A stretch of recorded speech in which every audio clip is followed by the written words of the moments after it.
Turn with me, please, to the letter, the epistle of John. 1 John chapter 1. In my message at the beginning of the month, I brought to you an introduction, and it's trying to tie so many pieces together. We're considering the letters, the epistles of John, but it'll probably deal with 1 John and 2 John specifically. The purpose is to establish a right perspective of how we understand and then test and prove that we are followers of Jesus Christ. Our second series, as it will be related, will be the test of genuine Christianity. So there'll be two separate series, but they are linked because the way I have seen it, we must see who God is first, clearly in his nature. For us to have an understanding of our position in Christ and our responsibility in Christ. This is evident even as we looked at putting on the armor of God in Ephesians. We have a responsibility to take up what has been provided, putting on the whole armor of God. My attempt, although maybe feeble, is to establish who God is in his nature so that we can rightly understand and define how we correspond to him. Not only is God in the person of Jesus Christ the sustainer of life, but the power of his word, by the power of his word, but life that flows out of who he is. For he is in himself life. And that is our point that we're looking at today. God is life. Jesus is life.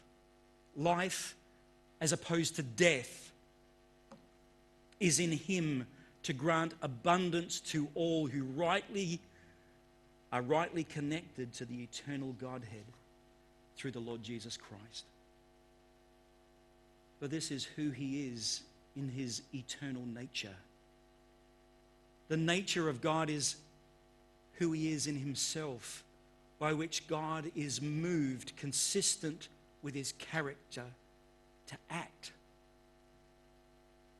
God is, if you would explain his natures that I'm going to bring to you, the first one today is God is life. But God is light. God is love. And these first three are found in these epistles. So it's so evident to me, these emphatic declarations, these statements that God is. We better take notice, because it goes on to say, John is going on to say, well, how do we know that we are Christians? Well, we've got to know God first, and how we know God is so critically important for us to ensure that we are living the life that he provides. God is life. God is light. God is love. God is holy. The Apostle Peter brings this to light. And John also makes the statement in the gospel, though, God is spirit. John chapter 4, specifically, the woman at the well. We have to worship God in spirit, for he is spirit. We worship him in spirit and in truth. Joined to his nature are his attributes. His attributes are how we see his nature at work. His natural attributes are his omniscience, his omnipotence, his omnipresence, his eternality, and his immutability. These are his natural attributes. But what about his then moral attributes? Truth, righteousness, justice, mercy, goodness, faithful, wise, gracious, just, his loving kindness. These are aspects of his moral attributes. We see them demonstrated of that he is faithful to us. What about his love is also not only his nature, but it's an operation of an attribute in that he demonstrates his love. Who he is in that while we were dead in sins, Christ died for us. Ephesians 2 verse 4, but God, who is rich in mercy, because of his great love with which he loved us, even when we were dead in trespasses, made us alive together with Christ. By grace you have been saved. Romans 5:8, the demonstration of God's love's furthered, but God demonstrates his own love toward us in that while we were still sinners, Christ died.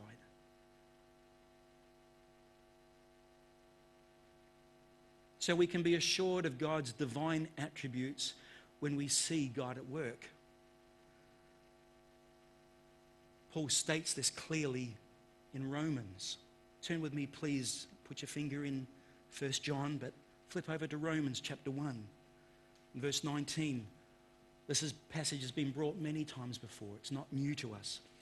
Romans 1, verse 19.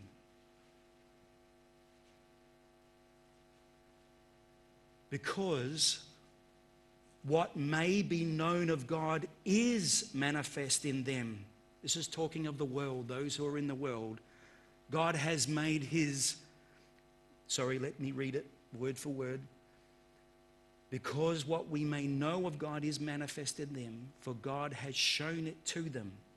For since the creation of the world, his invisible attributes are clearly seen, being understood by the things that are made, even his eternal power and Godhead, so that they are without excuse. Because although they knew God, they did not glorify him as God, nor were thankful, but became futile in their thoughts, and their foolish hearts were darkened. This is all of humanity.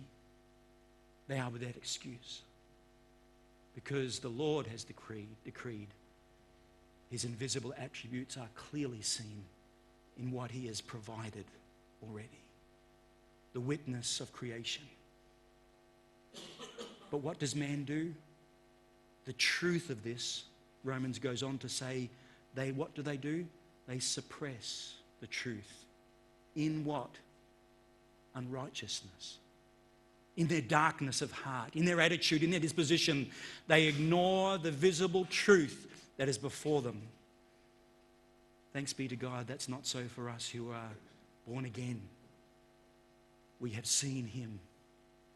We recognize what has gone on. As we investigate what God has shown to us from his word, as we have just read, we recognize we are not all like him, although made in his similitude. That is to say, for instance, wisdom. Do we have all wisdom? And therefore, do I have all knowledge? No, I don't have either wisdom or all knowledge. Yet he does. Do I change in any way? In thought, in condition, in attitude, in disposition? Yes, I do. But God doesn't change. He is immutable. He changes not. Back to our passage in 1 John, this letter, and let's read together as we see this important aspect of his life. Now, we're going to use two passages taken as a text, if you like, but it's really passages of Scripture. Both the letter of John, we have to also link to and use the Gospel of John to make this evidently clear. So we'll start in 1 John. Chapter 1, verse 1. Let's read together. That which was from the beginning, which we have heard, which we have seen with our eyes, which we have looked upon, and our hands have handled, concerning the word of life. The life was manifested, and we have seen and bear witness and declare to you that eternal life, which was with the Father, was manifested to us. And that which we have seen and heard, we declare to you, that you also may have fellowship with us. And truly our fellowship is with the Father and with his Son, Jesus Christ. And these things we write to you, that your joy may be full. I'm so glad that John wrote these things so that we would have the basis, the substance of knowing a full and joyous life, knowing this one whose life has been made manifest. Who is that person? He's not speaking of just the book, is he? But it's the one who wrote the book. John makes explicit the connection with the pre-incarnation state and also the post-incarnation state of the second person of the Trinity, the Lord Jesus Christ. As God in the flesh, eternal in substance, meaning without beginning or end. For only the life of God is true life, eternal and perpetual. Now turn with me to our other passage, John, the Gospel of John. Gospel of John, chapter 1. So it's 1 John 1, the first 4 verses. It's the Gospel of John, the first 5 verses. And we read, Gospel of John, chapter 1, verse 1. In the beginning was the Word, and the Word was with God, and the Word was God. He was in the beginning with God. All things were made through him, and without him nothing was made that was made. In him was life, and life was the light of men. And the light shines in the darkness, and the darkness did not comprehend it. Life and light go together hand in hand. Light brings forth life, and life brings forth light. But the question, what is life? It seems to me easier to describe death than to really put a handle or express what life is. Pastor Philip explained death as this way: the failure to correspond. I think that is a helpful definition, as it directly draws from our scripture and text we have just read, 1 John 1, the verse 5, and the light shines in the darkness, and the darkness did not comprehend it. Humanity was plunged into darkness following the fall and original sin, rending the world of mankind dead in sin, unable and unwilling to comprehend, a failure to correspond to the Creator without shame or without guilt. This is made evident even in Ephesians chapter 2 and verse 4. Turn with me as we read a few verses from Ephesians chapter 2, reading at verse 1. Ephesians 2 verse 1, and you he made alive, who were dead in trespasses and sins, in which you once walked according to the course of this world, according to the prince of the power of the air, the spirit who now works in the sons of disobedience, among whom also we all once conducted ourselves in the lusts of our flesh, fulfilling the desires of the flesh and of the mind, and were by nature children of wrath, just as the others. Don't you like the next two little words? But God. Oh, it's not on there. Verse 4, please. Can't see it. The next two words. But God. When we consider what God has done. But God, who is rich in mercy, because of his great love with which he has loved us, even when we were dead in trespasses, made us alive together with Christ. By grace you have been saved and raised up together and made us sit together in the heavenly places in Christ Jesus. Life, the nature of God, presents the idea of communion, presents the idea of conversation, of relationship, which we have seen a glimpse of in our text. And this is vitally important, for within the Godhead there is fellowship and communion. The Father with the Son and with the Spirit, all in agreement. Death is the failure to correspond and commune in relationship to our natural surroundings or our eternal destination.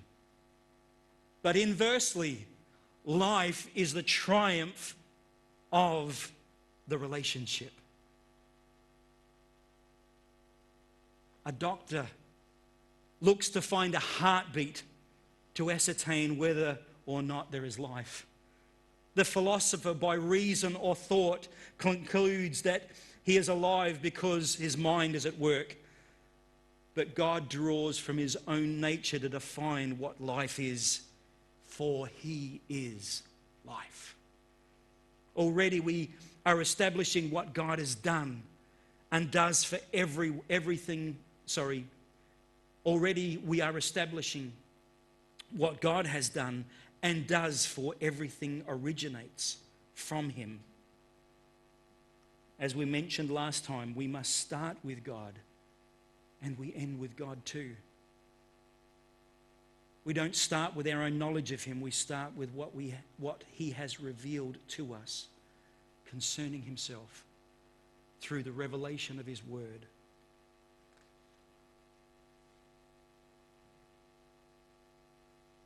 Turn with me now to Genesis. Genesis chapter 2. God breathed into the first man the breath of life in the garden. Genesis chapter 2, reading it from verse 4. This is the history of the heavens and the earth when they were created, in the day that the Lord God made the earth and the heavens, before any plant of the field was in the earth, before any herb of the field had grown. For the Lord God had not caused it to rain on the earth, and there was no man to till the ground. But a mist went up from the earth and watered the whole face of the ground. And the Lord God formed man of the dust of the ground and breathed into his nostrils the breath of life, and man became a living being. The question must be asked then of this passage, who breathed? The definition is, well, the word that we ascribe to it, the tetragrammaton, Yahweh, Lord. Deuteronomy 6 is the identifying, I am the Lord. Daniel chapter 9 verse 14, strictly speaking, the only proper name for God, translated in our English Bibles as all capitals, L-O-R-D, Lord.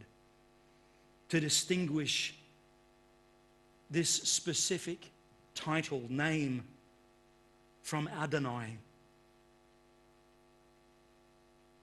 The revelation of the name is given to Moses. I am who I am.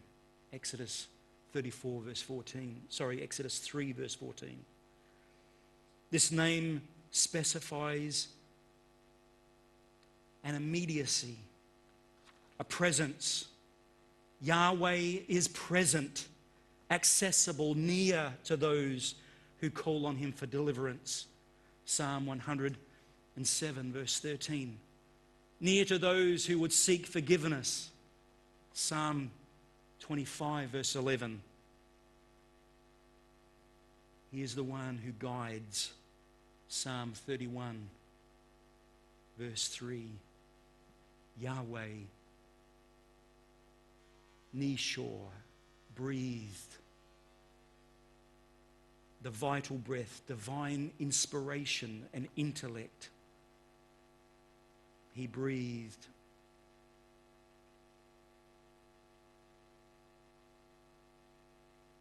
And then he gave life.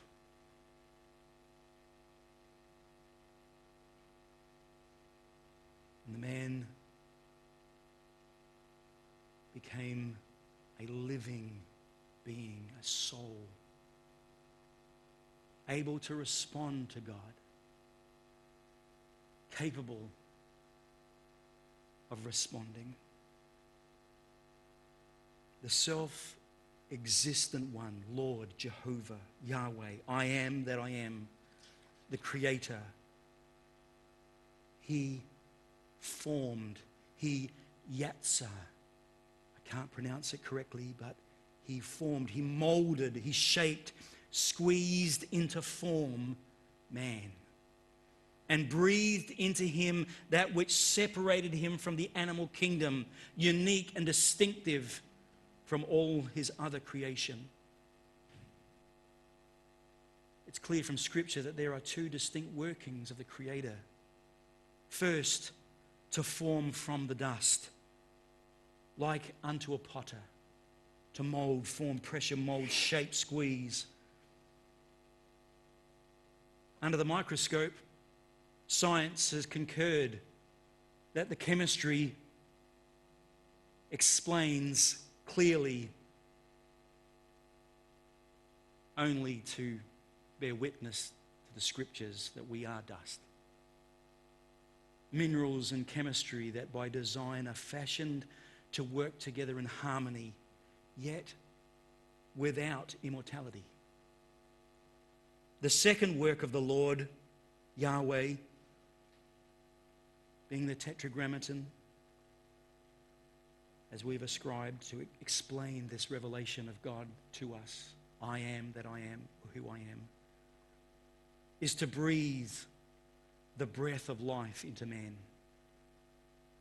The volition and reasoning involving the divine inspiration and intellect imparts spirit like unto God's, whereby communion can be experienced and realized.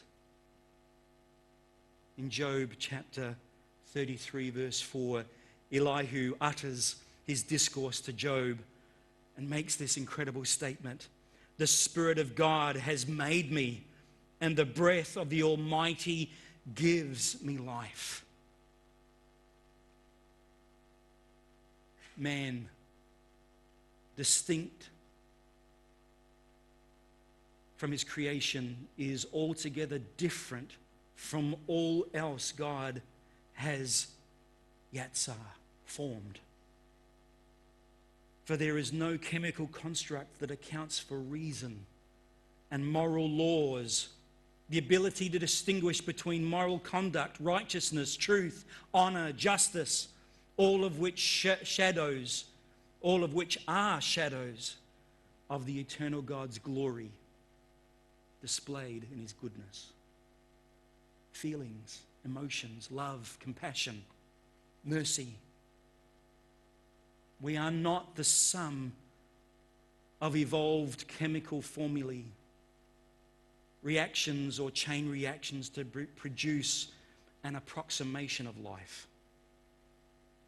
The Word who became flesh fashioned man with the capacity to know and commune with his Creator. I thought this was so evident in our Lord's high priestly prayer. Please turn with me to the Gospel of John, chapter 17. The Lord praying,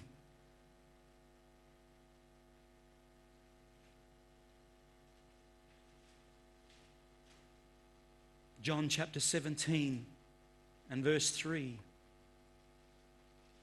And Jesus is praying and explains, and this is eternal life, that they may know you. Here is this further explanation of the Yatzer God, Creator, speaking to his Father, knowing that life is in himself, and he is now trying to explain, Lord, I want them, I want these, the humankind to know eternal life. How is that possible? That they may know you, the only true God, and Jesus Christ whom you have sent. Here is the recognition: unless we know Christ, we will not know the Father. For in Christ is the bridge for us to make that connection, that communion again. Verse 4, I have glorified you on earth. I have finished the work which you have given me to do. And now, O Father, glorify me together with yourself, with the glory which I had with you before the world was. This is eternal life, that they may know you.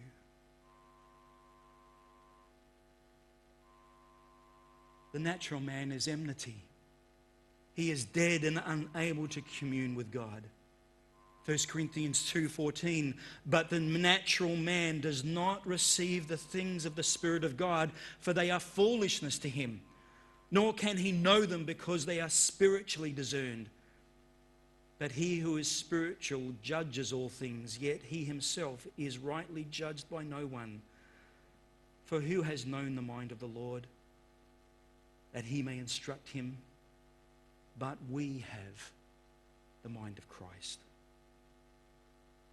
And as we have read already in Ephesians, repeating at Ephesians chapter 1, verse 1, and you he made alive who were dead in trespasses and sins.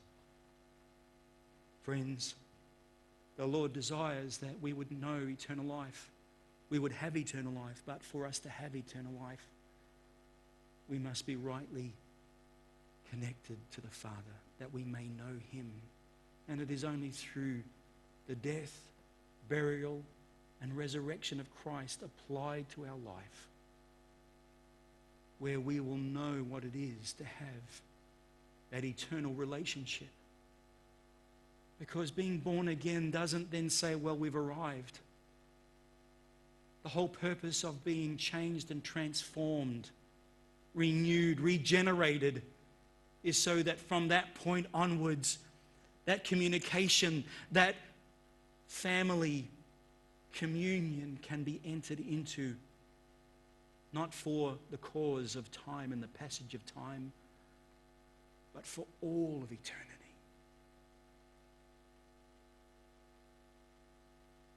Christ, who is our life, he is life in himself, bridge that gap so that we may have life and life abundantly.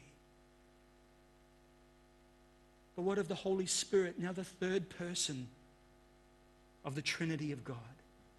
Turn with me to the Gospel of John chapter 20. Gospel of John 20.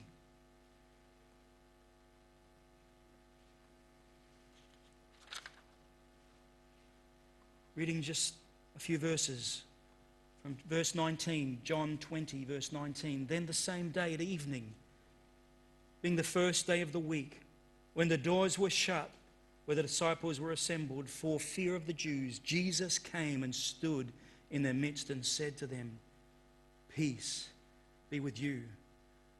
And when he had said this, he showed them his hands and his side. Then the disciples were glad when they saw the Lord. So Jesus said to them again, peace to you. As the Father has sent me, I also send you. And when he had said this, he breathed on them and said to them, receive the Holy Spirit.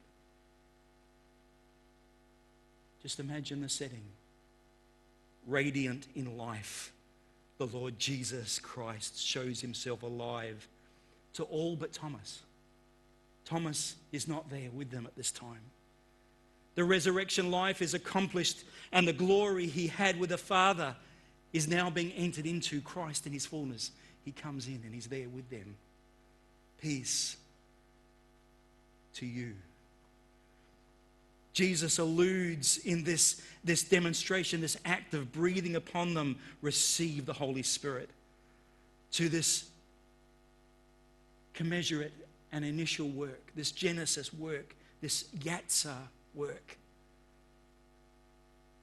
Making known he was the author of life, not just mortal life, but of eternal life.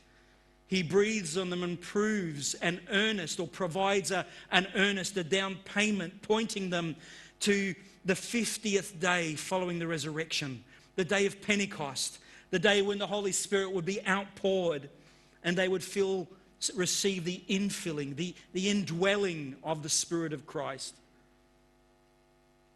sent forth from the Father to make known the life of the risen Christ, the promised one, to be with them until the end.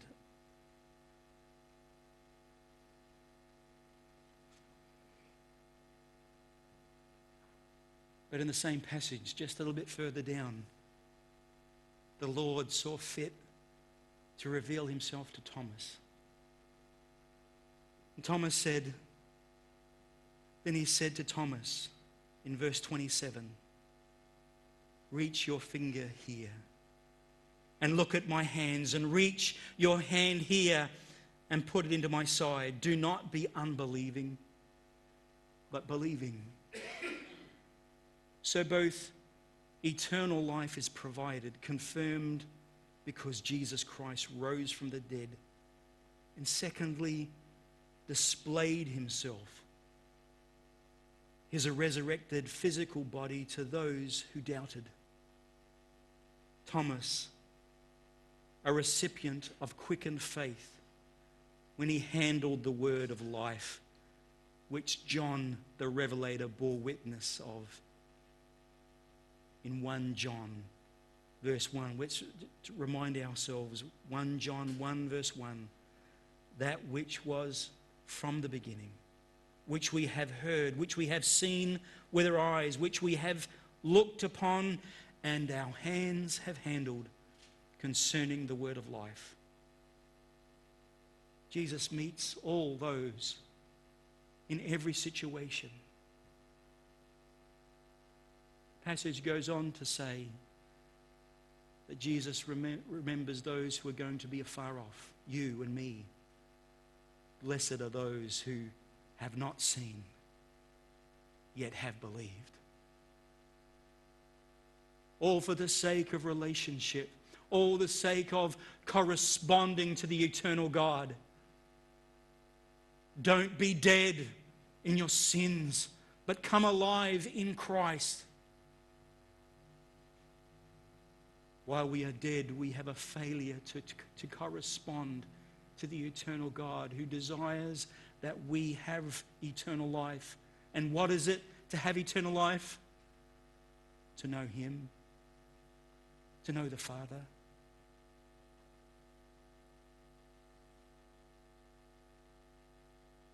Here then, if you will, is the basis, this relationship of abundant life. Turn with me to Gospel of John again, 10, verse 10.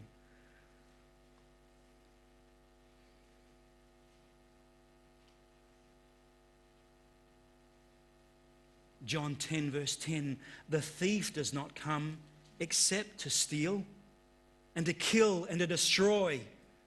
I have come that they may have life. And how are they to have that life? They may have it more abundantly. A fuller, complete, lacking no provision for this life and for the life to come. Abundant life. So when Jesus gave up his spirit, our Lord fulfilling all the prophecy that was concerning his first coming, he declared it to be finished.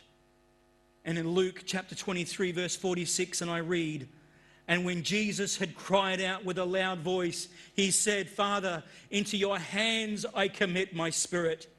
Having said this, he breathed his last. He gave his life. He who is life gave his life.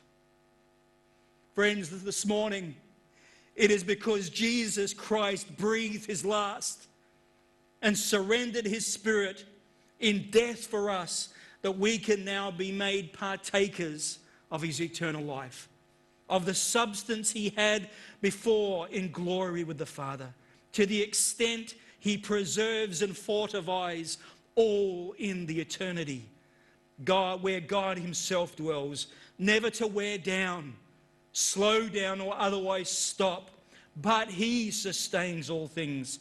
He is the life giver and sustains all through the giving of the Holy Spirit that proceeds forth from God. So we are assured that in death or at the rapture of the church, we will see him, for he is the resurrection and the life. Oh, this morning, feeble attempt. We could spend months just trying to unpack the nature of God. He is life. How do you explain life? I can't. It's not the overflow of chemical reactions in this feeble body that's failing. But oh, it's in the glory of eternal life. And what is eternal life? That we may know him. Oh, what blessedness this morning. That we have been brought nigh. Brought nigh through what? The precious blood of Christ. We who were afar off. Oh, thanks be to the Lord. He's redeemed us. There's a river of life that we can draw upon his resource. It doesn't come from us. He gives willingly if we would call on him this morning.